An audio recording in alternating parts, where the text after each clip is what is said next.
So I was going to make this whole video yesterday, but apparently that doesn't always go to plan. As you can see, these probes needed an 8-hour charge. So instead of risking a halfway kind of experience here, I decided to put those things on the charger, let them sit overnight. And today is another day. We're going to take a look at that base again.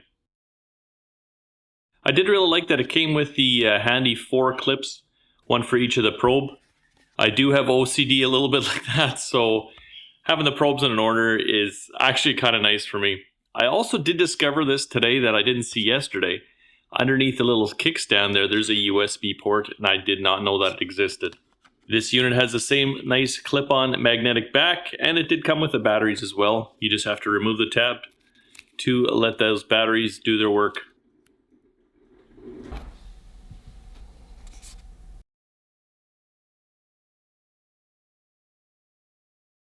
Alright, so it's time to break out the phone. The app's already installed because I have the other probe, and see how easy this thing connects up.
So that's all done in real time. There's no edits there. As you can see, setting this thing up is super quick and easy.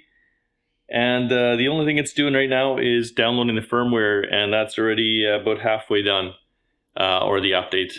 So as soon as that's finished, we'll try this thing out. And I'm going to use 2 probes on one cook. I'm going to cook a whole chicken today on the smoker, and I'll take you guys through, and we'll see how this whole block performs versus just the single. For those of you that want to follow along with the recipe, I'll show you exactly what I'm doing, and there's really nothing to this. This is a whole chicken.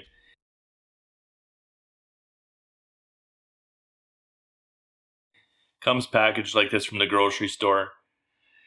They're all of 16 bucks. Wow. Apparently they've come up in price. These used to be $5 or $6. But yeah, you need a whole chicken, and you're just going to throw that into a roasting pan. Now, chicken does have quite a bit of its own fat, but she likes butter. I'm not going to lie. So take however much butter you feel comfortable with, not more than 1/3 of a cup. And just rub that chicken liberally, and then I'll put some spices on the top.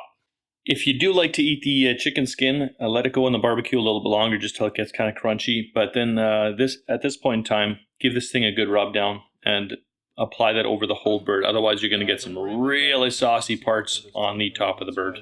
Garlic powder. Don't have to use a whole ton here. We do like garlic. Though, onion powder. I'm going to give it a little shot of that too because, well, we like onions. And a little bit of pepper. And a little bit of sea salt. I'm going to leave all of this big layer, I'm just going to leave it right on there. I'm not going to rub it down, not going to nothing. Just going to let it pour off the meat as the butter kind of melts out.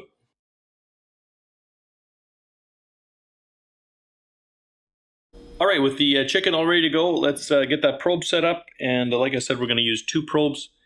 So let's do that and see how easy that meter plus block works. Ooh, some more options on this one. Oh, these are the mandatory videos that I'm going to need to watch. I'll do that quick here and we'll get back to it. All right, so we're doing poultry, chicken, whole, and there we go. We want it well done. And we're going to go start to cook. So we got the 1 probe there set up. Let's set up a secondary probe just because we can. Poultry, chicken, whole, and well done as well. And we're going to start that cook. Now the reason I'm going to do 2 is I just want to see how close the temperatures are going to be between the 2 probes to see how accurate these guys are going to be. So I'll go ahead and stick these in the meat and we'll get it on the barbecue.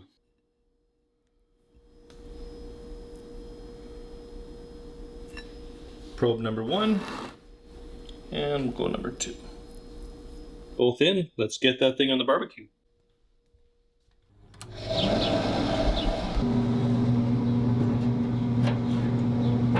All right, chicken's on the barbecue. Didn't have enough hands to bring this guy out right away, but make sure this thing is right beside the barbecue. I'm just going to go ahead and top up my pellet hopper, and then I'm going to go throw that thing on the top, and that's going to kind of keep that probe range where we want it to be.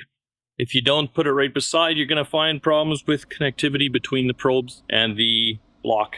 So just because I'm using the meter probe doesn't mean I'm not going to give this thing any attention. And the reason why we put all the butter and stuff in the tray underneath is because we're going to baste it just like we do with turkey. So every hour at the absolute longest, we're going to take this thing out there, suck up those juices and those fats inside the bird and over top of the bird. And I'm going to do that for the duration of the cook. We'll watch the probes and kind of see how it goes. All right, so that is really quick. I just put that bird on there like a minute ago. And the probe's already registering the temperature of the barbecue coming up. And they're starting to look for an estimated cook time. As soon as that happens, I'll show you what that looks like. So it didn't take much more than 40 minutes. And as you can see, I do have cook times available on both of the probes. And the temperature readings are very much the same. So that is looking good. Time to go take and baste that chicken and leave it for another hour or so. Well, I guess I can't baste it just yet. I'm going to have to lower that P setting to get that temperature up a little bit. It's running between 155 and 160. That's a little bit too cool, so I'll bump it up by 2 P settings to P2, and we'll see how that goes.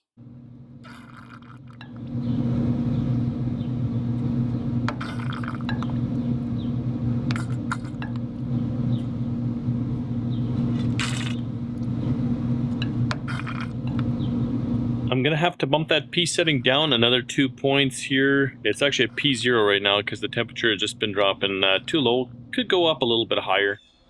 I mean, it's not a downside that it's cooler outside today. Getting a chance to watch all the birds that are hungry in the backyard. And just like the first probe, this one alerts you as soon as it's time to take your cook off of the barbecue. As you can see here, there's a small discrepancy between the 2 probes. The one still says 23 minutes remaining and the other saying remove me and take me off. Now it's entirely possible that the part of the chicken is cooked before the other side of the chicken. Both of the internal temperatures are within 2 degrees Fahrenheit. And I'm not going to take it off now. And this is kind of one of the things that I told you guys in the last video about the single meter probe. It's not going to make you a chef. I don't want the meat to dry out, but my wife is going to be home in an hour, so instead what I'm going to do, I'm going to really lower the P setting on the barbecue, bring the temperature down, and just let it kind of stay warm. In addition, I'm going to go throw a couple of corn cobs on there whole, and that's kind of going to be supper for today. And it's going to be delicious. By the way, I just went and basted it again. I've been basting it many more times than what I've shown you guys in the video here. It smells phenomenal.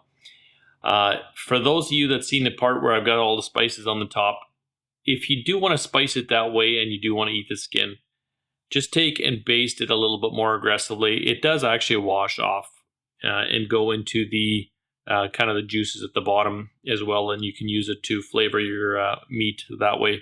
However you want to do it, it's entirely up to you. Overall, with the Pro or the 4 block, having the Wi-Fi in there, I'm really liking that. It's got the unlimited range, so it's like the first probe only with another option, and I've got multiple probes. I'm going to throw a probe in the corn cob just out of curiosity to kind of see what temperature that gets up to before that one's done. If I can. I'm not sure if I can do that nicely. If I can, I'm going to throw one in there. But yeah, what a great system. It's been a pleasure to use them. I'm very happy that I got the set. Thanks to Meter for sending me the 4 block, and thanks a whole lot to the wife for getting me the first one. Since I've used the probe for the first time, and I realized you actually got to charge these things all the way before you use them for the first time to get your range, user error, it's been an absolute pleasure to use the Meter probe, and I'd be happy to recommend it to anybody else that's looking for a Wi-Fi or a Bluetooth solution out there. About the only gripe I will say about them is I have noticed, even with this one as well, there seems to be a periodic time, and this usually coincides with when I open the lid to do something with the cook, close it back up, that I'll get a brief probe disconnected, but it picks back up in usually 10-15 seconds, and it's right back with the same information that I had. So, I mean, that's fine. I'm sure there's something built into those probes that they're not using a ton of battery life. So they go into some kind of power save mode if the signal gets stronger. And then when you close up the lid again, I mean, it's in the solid Faraday cage, essentially. So that's the only downside I've noticed so far. It's not going to stop me from recommending the probe, or it's not going to stop me from using it myself. I really like them. I have not tried these probes yet in the oven, and the only reason for that is it's summertime. It's warmer outside typically, with the exception of the last couple of days. So we do a majority of our cooking on the pellet grill outside. But at some point in time, I will try those, and if there is any kind of a problem or a usage error there, I will report back to you guys as well. Till then.